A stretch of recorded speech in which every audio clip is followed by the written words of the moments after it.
Muhammadinil Mustafa Sayyidina wa maulana Muhammadin wa ala alihi wa sahbihi wa man tabi'ahu wa man wafa. Melanjutkan kajian kita Quran Surah Ali Imran Juz 3 ayat ke 52, 53, 54 dan 55. Allah Subhanahu wa taala berfirman, A'udzu billahi minasyaitonir rajim.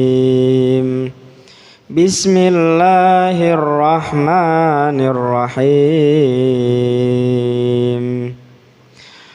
Falamma ahassa Isa minhumul kufra qala man ansari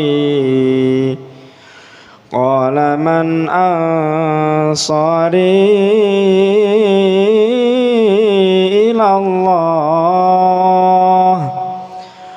qala al-hawariyuna nahnu ansarullah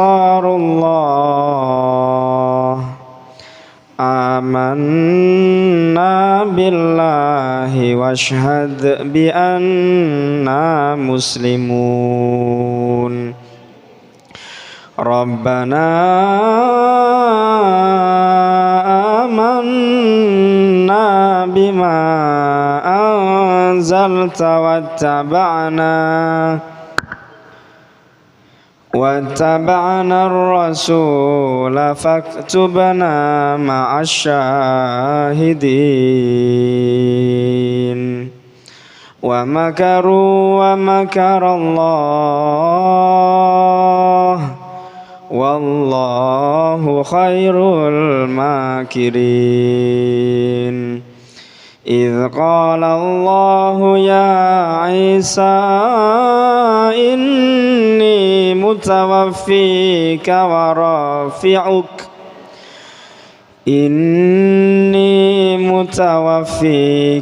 rafi'uka ilayya wa mutahhiruka minal ladzina kafaru wa ja'ilul ladzina ittaba'uka fawqal ladzina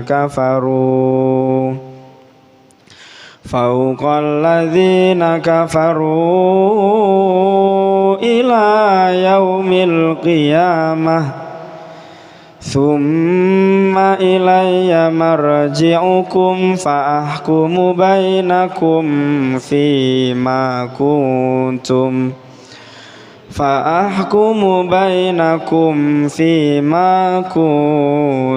fihi tahtalifun.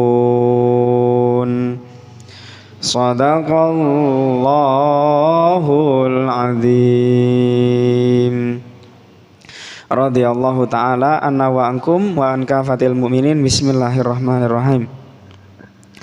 Falamma ahassa Isa minhumul kufra, maka ketika Nabi Isa alaihissalam merasa, apa yang Nabi Isa alaihissalam rasakan, minhum dari mereka, orang-orang Bani Israel, orang-orang Yahudi, al-kufra, kekafiran, kemungkaran, keingkaran, ya.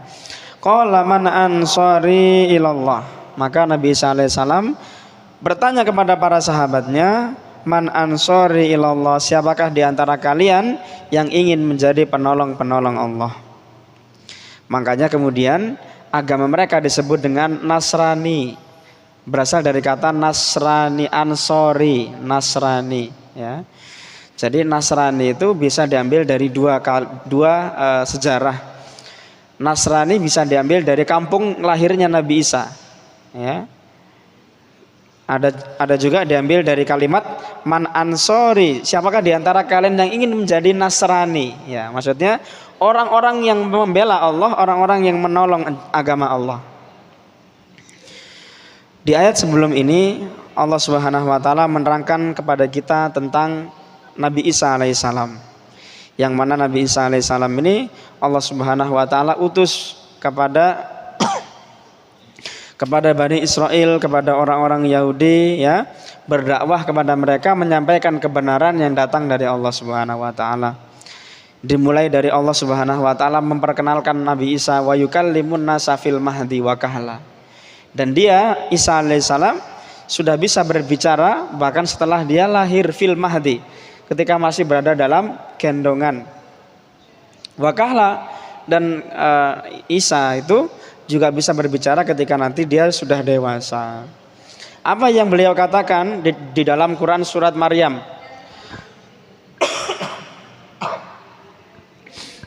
Inni abdullahi ataniyal kitaba wa ja'alani nabiyya. Ketika Nabi Isa alaihissalam baru lahir, banyak sekali orang-orang Yahudi yang meragukan, dikiranya Sayyidatuna Maryam ini adalah seorang yang berzina. Ternyata saat itu Allah Subhanahu wa taala mengunci lisannya Sayyidatuna Maryam, dan akhirnya Sayyidatuna Maryam menunjuk ke arah bayi yang baru lahir tersebut, yaitu Nabi Isa. Akhirnya Nabi Isa alaihissalam yang menerangkan langsung keadaan hal ihwalnya langsung diterangkan oleh Nabi Isa. Inni abdullahi, sesungguhnya aku adalah Abdullah, hamba Allah. Ataniyal kitaba, Allah Subhanahu wa taala telah memberikan kepadaku kitab. Wa ja'alani nabiyya, dan menjadikan aku sebagai seorang nabi. Nabi Isa alaihissalam gak pernah bilang dalam perkataannya bahwasanya aku adalah anak Tuhan, gak pernah bilang. Wa minas sholihin, dan aku juga termasuk dari golongan orang-orang yang soleh. Qalat rabbi anna yakunu li waladun walam yamsasni bashar. Wahai Tuhan kami, bagaimanalah saya ini mau punya anak sedangkan walam yamsasni bashar, aku belum pernah disentuh oleh seorang laki-laki pun, seorang manusia pun. Jadi Sayyidatuna Maryam ini begitu lahir, beliau ini sudah dititipkan ke Masjidil Aqsa, ke Baitul Maqdis. Ya. Makanya Sayyidatuna Maryam berkata, Rabbi anna yakunu li waladun walam yamsasni bashar. Bagaimana pula lah saya ini mau mempunyai anak sedangkan belum pernah ada seorang manusia pun yang menyentuh aku. Qala kadzalikillahu yakhluqu ma yasha. Allah Subhanahu wa taala berfirman, seperti itulah ketika Allah Subhanahu wa taala ingin menciptakan apa yang Dia kehendaki, ingin membuat apa yang Dia kehendaki. Idza qadha amran fa inna ma yaqulu lahu kun fayakun. Ketika Allah Subhanahu wa taala ingin menghendaki sesuatu, maka Allah berfirman, kun, jadilah, fayakun, maka apa yang Allah Subhanahu wa taala inginkan, Allah Subhanahu wa taala kendaki, maka langsung terjadi. Insyaallah mboten lupa pelajaran-pelajaran kita minggu-minggu sebelumnya, bahwasannya ketika Allah mengabulkan suatu doa, ada bisabab, ada bighairi sabab, ada dengan sebab tertentu, ada dengan sebuah wasilah, ada bighairi sabab, dengan tanpa wasilah. Ketika kita berdoa kepada Allah, kita yakini apapun jawaban yang Allah berikan adalah yang terbaik dari Allah. Ya. Kadang-kadang ketika kita mendapatkan nikmat, kita ini bersyukur sama Allah ini sampai ya nggak karu-karuan, sampai sujud-sujud. Tapi begitu mendapatkan ujian, kita nggak terima sama Allah. Ya. Entah apapun bentuknya itu, entah itu bentuknya duniawi ataupun ukhrawi. Ketika kita misalnya naudzubillah, summa naudzubillah ya, kena santet ya. Kena santet pun itu atas izinnya Allah. Kalau Allah yang memberikan penyakit, Allah juga yang bisa menyembuhkan. Ketika kita berusaha, ketika kita bekerja, mencari uang, mencari nafkah, ya, ada orang yang baru mencari uang sebentar langsung kaya. Ada yang mencari uang lama-lama enggak kaya-kaya, ya ngono-ngono ya. Apa kata Allah dalam Al-Qur'an? Qulillahumma malikal mulki tu'til mulka man tasya wa tanzi'ul mulka man tasya wa tu'izzu man tasya wa tudhillu man tasya biyadikal khair. Kata Allah gini dalam Al-Qur'an, Qulillahumma malikal mulki. Ini ayat yang berkaitan dengan keimanan kita sesungguhnya. Qulillahumma malikal mulki, katakanlah wahai Muhammad kepada para hambaku, Allahumma malikal mulki, Allah yang memiliki segala macam kekuasaan. Tu'til mulka man tasya wa tanzi'ul mulka mimman tasya. Dia yang memberi, dia pula yang mencabut. Wa tu'izzu man tasya wa tudhillu man tasya. Dia yang memuliakan, dia pula yang menghinakan.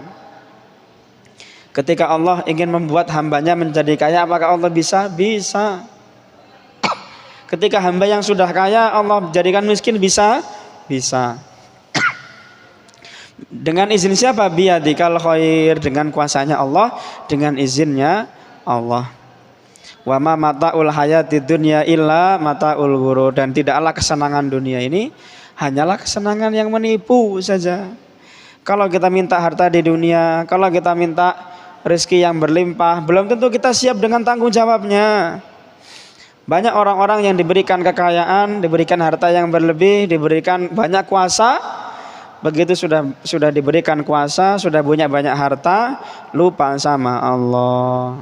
Nah, kita ini kadang-kadang kalau minta, ya Allah, anugerahkanlah kepada saya kecukupan, ya.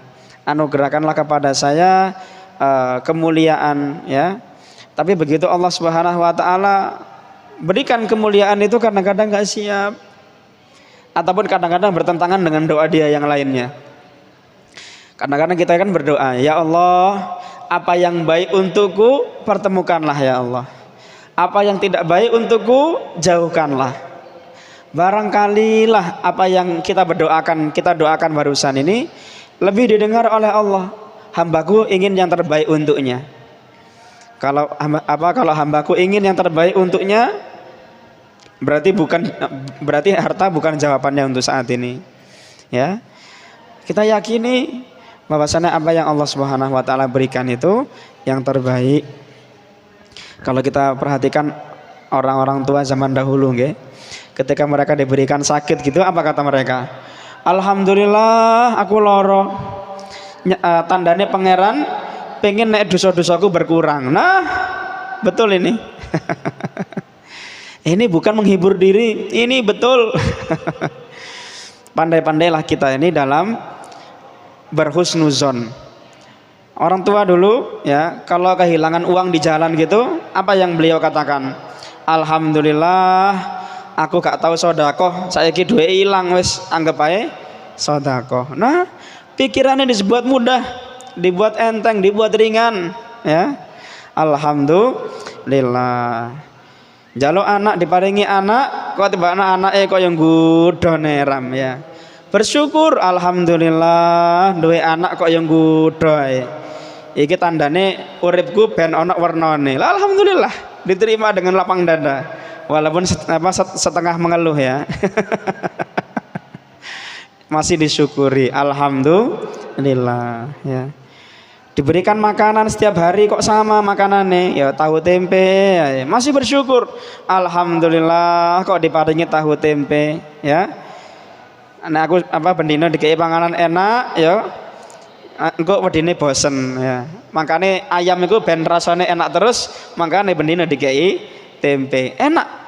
Cara berpikirnya orang-orang zaman dahulu itu enak banget. Ya. Boleh diikuti, ya, untuk hal-hal yang seperti ini, ya. Mungkin saya sudah pernah cerita sebelumnya, ya. Saya tuh di kampung itu ada orang yang mau ngapa-ngapain itu alhamdulillah, mau duduk alhamdulillah, mau makan 1 sendok masuk gini alhamdulillah, jalan gitu alhamdulillah, masya Allah. Jangankan orang itu, kita yang melihat itu seneng, tentrem, ayem banget. Boleh kita tiru, ya, boleh kita coba. Jangan takut digunjing tetangga. Iki apa wong iki pencitraan. Nah, jangan takut digunjing tetangga, nggih. Ya, alhamdulillah, kita syukuri apa yang Allah Subhanahu wa taala berikan. Apalagi yang menjadi alasan Allah Subhanahu wa taala mengutus Nabi Isa alaihissalam, wa yu'allimuhul kitab wal hikmata wa taurata wal injil wa rasulan ila bani Israil, dan aku mengutus Isa menjadi seorang rasul, menjadi seorang utusan kepada Bani Israel. Nah, di pertemuan kita sebelumnya, wa musaddiqan lima baina yadayya minat taurat wa li uhilla lakum ba'dalladzi hurrima alaikum. Dan apa yang Allah Subhanahu wa taala turunkan kepada Nabi Isa alaihissalam sebagai yang membenarkan bagi apa yang ada sebelumnya berupa kitab Taurat. Okay. Jadi setiap generasi, setiap zaman ya, setiap zaman Allah Subhanahu wa taala utus seorang rasul untuk mengembalikan kembali ajaran yang menyimpang ya. Maka Allah Subhanahu wa taala utus Nabi Isa alaihissalam sebagai pembenar ya, sebagai utusan Allah untuk orang-orang yang sebelumnya sudah diberikan kitab Taurat untuk mereka. Wali uhilla lakum ba'dalladzi hurrima alaikum, dan untuk menghalalkan sebagian apa yang sudah diharamkan. Kalau pada zamannya Nabi Musa alaihissalam, Allah Subhanahu wa taala melarang kepada Bani Israel untuk memakan unta. Maka pada zamannya Nabi Isa, unta dihalalkan kembali. Kalau pada zamannya Nabi Musa, lemak-lemak kerbau, ya, lemak-lemaknya kambing itu haram. Maka kemudian pada zamannya Nabi Isa alaihissalam dihalalkan kembali. Tapi untuk babi, zamannya Nabi Musa masih diharamkan. Zamannya Nabi Isa diharamkan. Kapan babi ini menjadi halal? Setelah zamannya Nabi Isa alaihissalam. Konon diceritakan ada 12 murid ya, dikatakan 12 pengikut. Salah satu pengikut ini ada seorang yang bernama Petrus. Suatu ketika Petrus ini dia bermimpi. Dalam mimpi itu datang babi dari langit ya, datang babi dari langit, dan ada terdengar suara, wahai Petrus ya, sembelihlah dan makanlah babi. Maka semenjak bangun dari mimpi itu, maka dia mengatakan bahwasanya babi itu hukumnya halal. Padahal zaman Nabi Isa, zaman Nabi Musa, babi itu diharamkan. Bahkan ada lagi seorang bernama Markus ya. Markus dalam kitabnya pun menerangkan bahwasanya babi itu haram ya. Markus ayat 18 dan ayat 19. Ya, di situ ya, ini kita biar ada referensinya ya. Kalau bilang biar ada referensinya. Bahkan dalam kitab Injil pun diterangkan bahwasanya babi itu haram. Ya. Inilah dia. Wali uhilla lakum ba'dalladzi hurrima alaikum, dan perlu diingat hanya sebagai catatan, dari zaman Nabi Adam alaihissalam sampai zaman Nabi Muhammad sallallahu alaihi wasallam ini yang berubah hanya bentuk syariatnya. Akidahnya sama, Allahnya satu, ya, nggak pernah Allah beranak, dan Allah nggak pernah punya pasangan, ya, punya istri ataupun punya suami, nggak pernah. Kalaupun pada zaman Nabi Musa misalnya, ya, zaman nabi-nabi sebelumnya, kalau mereka bajunya kena najis maka dipotong. Bedanya apa dengan zaman sekarang? Zaman sekarang Nabi Muhammad syariatnya kalau bajunya kena najis boleh disucikan. Nah ini dia. Innallaha rabbi wa rabbukum fa'budu. Maka Nabi Isa alaihissalam melanjutkan perkataannya, innallaha rabbi wa rabbukum. Sesungguhnya Allah Tuhan kita itu Tuhan saya, bukan hanya Tuhan saya, wa rabbukum, dan Tuhan kalian, fa'budu, maka kalian sembahlah dia. Hadza siratum mustaqim. Inilah jalan yang lurus. Jalan ini memiliki dua makna. Ada jalan yang dohir, yang kelihatan, yang biasanya kita lewati, namanya jalan dohir. Ketika dalam Al-Quran disebutkan hadza siratum mustaqim, inilah jalan yang lurus. Jalan bermakna sesuatu yang menyampaikan kita kepada tujuan, namanya jalan. Kalau saya mau pergi ke Jakarta, ya, maka ya saya lewat jalan provinsi, ya, dari Surabaya, habis Surabaya lewat sini, ya, kita lurus terus, ya, mengikuti petunjuk, namanya ini jalan yang lurus. Disebut dengan jalan yang lurus apabila jalan ini diikuti dengan betul-betul, namanya jalan yang lurus. Saya mau pergi ke Jakarta, ya, mau berangkat mampir dulu ke warung kopi, ya, ataupun kita mau berangkat ke Jakarta, kita mampir dulu di Klaten dulu, kita mampir dulu ke Blora dulu, healing dulu di mana. Nah ini namanya bukan jalan yang lurus, belok-belok dulu. Kita diberikan oleh Allah Subhanahu wa taala jalan yang lurus. Falamma ahassa Isa. Nah, di sini kalau kita perhatikan di awal ayatnya itu ada pertanda di situ. Ada bintang ya di situ. Artinya sudah beda episode, beda season. Falamma ahassa Isa, maka ketika Nabi Isa alaihissalam merasa ya, minhumul kufra, daripada mereka orang-orang Yahudi ini, al kufra, kekafiran, keingkaran, kemungkaran ya. Qala, maka Nabi Isa alaihissalam berkata, man ansori ilallah, siapakah di antara kalian yang ingin menjadi penolong-penolong Allah? Qala al hawariyuna, maka berkatalah orang-orang yang disebut dengan hawariyun. Hawariyun berasal dari kata hawara, yang artinya suci, yang artinya sahabat setia, pengikut ya. Kalau dibilang hawariyun ini posisinya seperti para sahabatnya Nabi, Sayyidina Umar, Sayyidina Abu Bakar, Sayyidina Utsman, Sayyidina Ali, ini disebut dengan hawariyun. Ketika Nabi Isa alaihissalam merasa bahwasannya kaumnya, yaitu Bani Israel ini sudah mau berbuat ingkar lagi kepada Allah, maka Nabi Isa alaihissalam bertanya kepada kaumnya, man ansori ilallah. Maka siapa yang menjawab? Qalal hawariyun. Di antara banyaknya orang tadi itu hanya hawariyun yang berkata, nahnu ansarullah, kami adalah penolong-penolong agama Allah ya. Makanya dari sini nanti agama mereka disebut dengan Nasrani ya. Amanna billah wasyhadu bi anna muslimun, kami beriman kepada Allah, wasyhadu bi anna muslimun, dan wahai Nabi Isa, saksikanlah ya, bahwasannya kami ini adalah orang-orang yang berserah diri.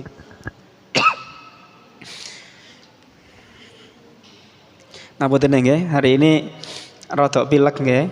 Hawanya enak ya. Hujan 1 minggu ini ya. Alhamdulillah. Baik, kita lanjutkan. Rabbana amanna bima anzalta wattaba'na rasul. Mereka kemudian berdoa, wahai Tuhan kami, amanna bima anzalta, kami beriman dengan apa yang kau turunkan, wattaba'na rasul, dan kami mengikuti rasul, utusan yang telah engkau utus, faktubna ma'asy syahidin, maka catatlah kami, maka masukkanlah kami ke dalam golongan orang-orang yang syahid. Pernah kita bahas sebelumnya, siapakah orang-orang yang syahid? Orang-orang syahid adalah orang-orang yang memiliki keimanan, kepercayaan. Syahid itu kan kalau dalam bahasa, secara bahasa, apabila ada kecelakaan di depan, kemudian kita melihat dengan mata kepala kita sendiri dan kita mempersaksikan itu ya, bahwasannya tadi itu kecelakaan ya, motornya tadi mau belok ke kanan tapi ratingnya ke kiri, kemudian dari arah berlawanan tadi ada mobil yang melaju dengan kencang gitu ya, kita bisa bilang dengan yakin. Kenapa? Karena kita melihat itu. Nah, sedangkan di dalam makna istilah orang-orang yang syahid, orang-orang yang disebut dengan syuhada ini adalah orang-orang yang mati dalam keadaan iman dalam hatinya, ini mempersaksikan dengan penuh dengan keyakinan ya, bahwasanya Allah Subhanahu wa taala itu Maha Esa. Allah Subhanahu wa taala menurunkan seorang nabi bernama Muhammad ya. Dengan keimanannya dia meninggal ya. Dia mempersaksikan dalam hati bahwasannya Allah itu ada dan Nabi Muhammad SAW adalah utusannya, disebut dengan syahid. Dibuktikan dengan apa? Dibuktikan dengan perilaku. Mereka berjihad di jalan Allah, harta mereka kasih, musuh di depan mereka lawan. Nah, ini dia disebut dengan orang-orang yang syahid. Apakah kita ini boleh menjadi orang syahid? Boleh, bisa. Cuma jadi orang syahid itu sesuai dengan tingginya derajat dia. Al jaza min jinsil amal. Jadi balasan itu sesuai dengan apa yang dia kerjakan. Kalau semasa hidup dia menjadi orang yang soleh, maka ketika dia meninggal, maka kesolehannya dia akan dibalas oleh Allah. Nah, jangan dikira Ustadz ini kalau ngomong gampang ya. Nah, makanya disebut dengan istiqomah. Istiqomah ini kalau dalam istilah artinya menjaga kesolehan dalam diri. Oh ya, setiap hari kita berdoa, ya Allah, wafatkanlah kami dalam kondisi beriman, jadikanlah kami sebagai orang yang syahid. Bagaimana contoh kita perilaku dalam sehari-hari ketika kita mau berangkat kerja, keluar dari rumah? Ya Allah, saya niatkan kerjaan saya berangkat kerja ini sebagai sarana untuk mendapatkan ridho-Mu.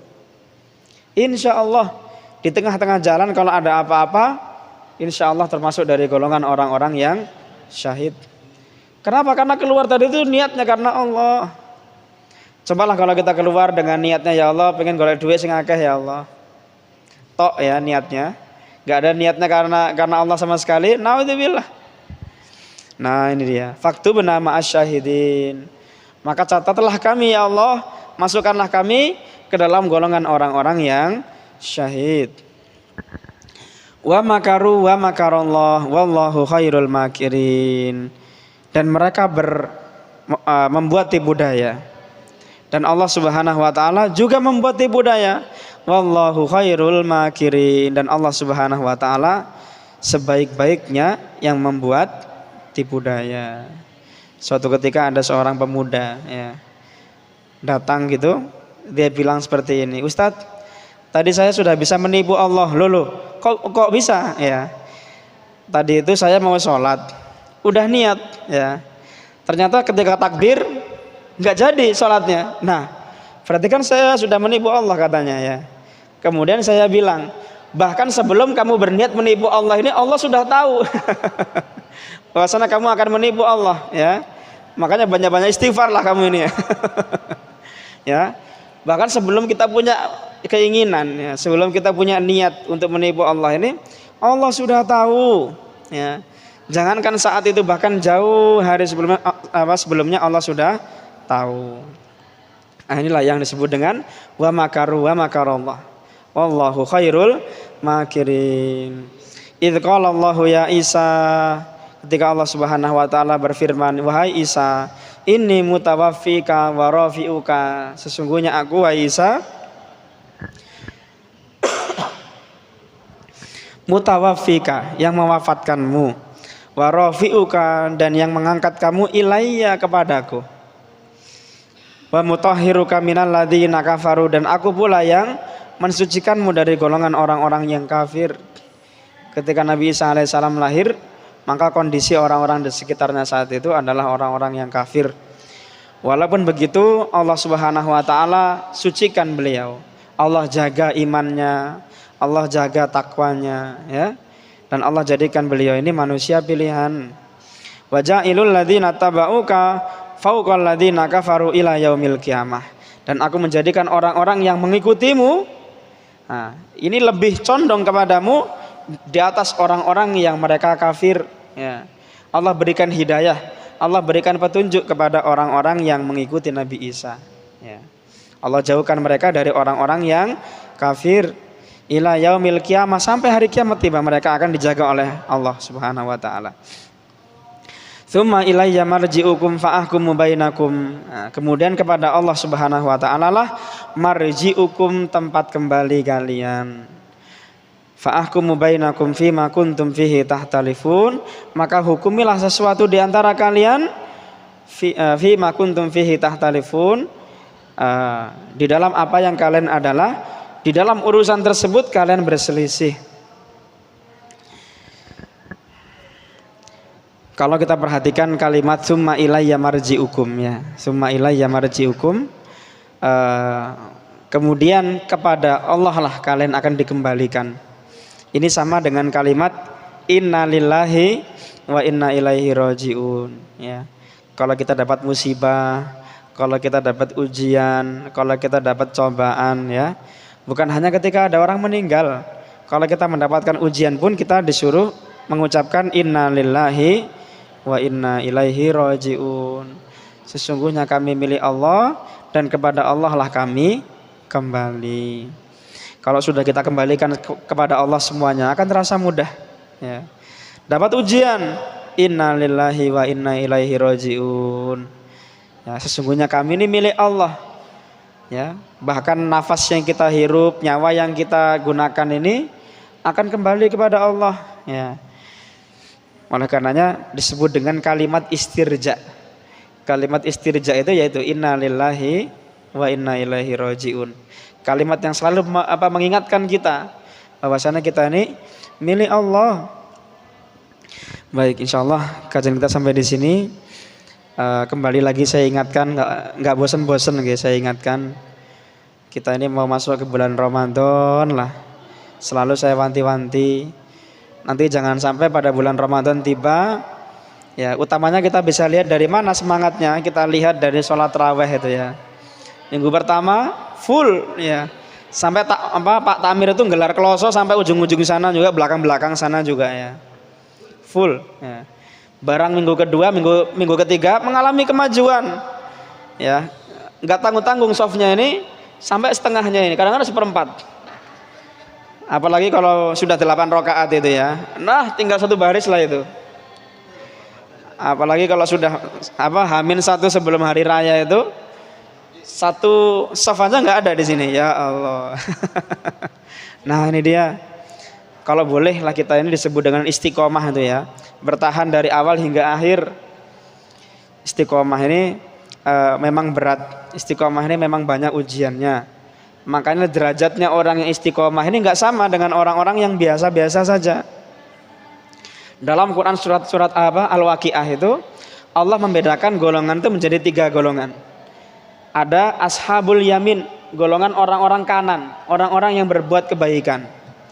Ada ashabul shimal, ada golongan orang-orang kiri yang mereka melakukan keburukan. Ada lagi golongan yang ketiga, wasabiqun as-sabiqun, orang-orang yang berlomba-lomba dalam kebaikan ya. Kalau yang lain lah waktunya Ramadan ke-17 sudah layah-layah di rumah, kita masih semangat tarawih.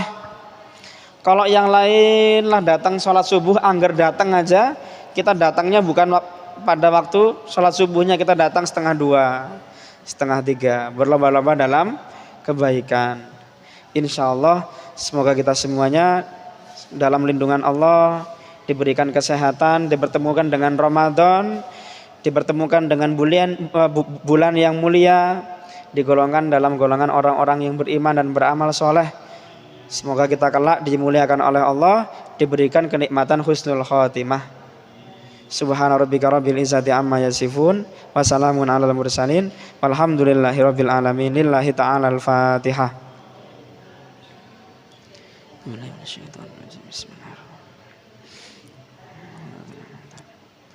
Subhanakallahumma wa bihamdika asyhadu an la ilaha illa anta astaghfiruka wa atubu ilaik. Wassalamualaikum warahmatullahi wabarakatuh.